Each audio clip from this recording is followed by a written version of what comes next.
শেখ হাসিনা আওয়ামী লীগকে কবর দিয়েছেন বলে মন্তব্য করেছেন বিএনপি চেয়ারপারসনের উপদেষ্টা আবুল খায়ের ভূঁইয়া। শনিবার সন্ধ্যায় লক্ষ্মীপুর সদর উপজেলার দালালবাজার নবীন কিশোর উচ্চ বিদ্যালয় মাঠে পুরস্কার বিতরণ অনুষ্ঠানে তিনি এ মন্তব্য করেন। আবুল খায়ের ভূঁইয়া বলেন, রায়পুরে আমি মহিলা কলেজ প্রতিষ্ঠা করেছি। আমি প্রতিষ্ঠা করায় শেখ হাসিনা কলেজটি এমপিও ভুক্ত করেননি।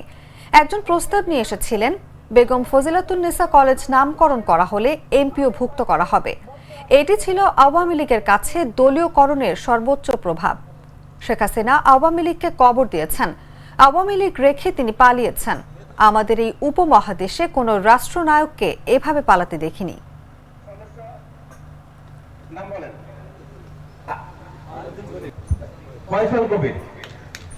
এছাড়াও আর কারোর নাম বাকি আছে কিনা জানি না। অংশগ্রহণ করেছেন আমার স্নেহের প্রতিযোগীগণ। রায়পুরের মানুষের বিবেচনা করে আমি সেখানে একটি মহিলা কলেজ প্রতিষ্ঠা করেছি।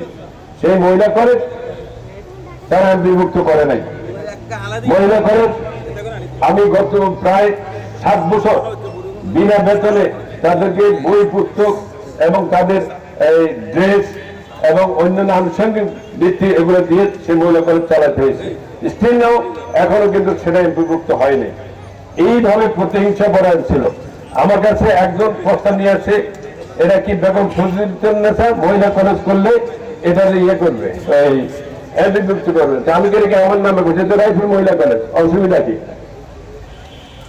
এটা ছিল তাদের মধ্যে দলীয়করণের সর্বোচ্চ। এখন কোথায় দল? এখন তো কেউ মুখে আওয়ামী লীগ বাইর করে না, কারণ হাসিনা আওয়ামী লীগকে কবর দিচ্ছে এদের থেকে। অন্য লোক আমাদের আর প্রয়োজন নেই। হাসিনা নিজেই পড়াইছে না। কোন লোক রাষ্ট্রীয় ভাবে আমাদের এই উপমহাদেশে কোন রাষ্ট্রনায়ক বা কোন প্রেসিডেন্ট এইভাবে পড়ানোর আমি অবস্থা দেখিনি। নেককারজনক। এখন আবার ওইখান থেকে বসে তাদের কোলে বসে মাঝে মধ্যে বিভিন্ন কথা বলে, আবল তাবল কথা বলে।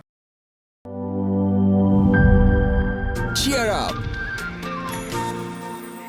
চলো পুরাই খুশি নতুনের সাথে তুলে নিয়ে হাতে।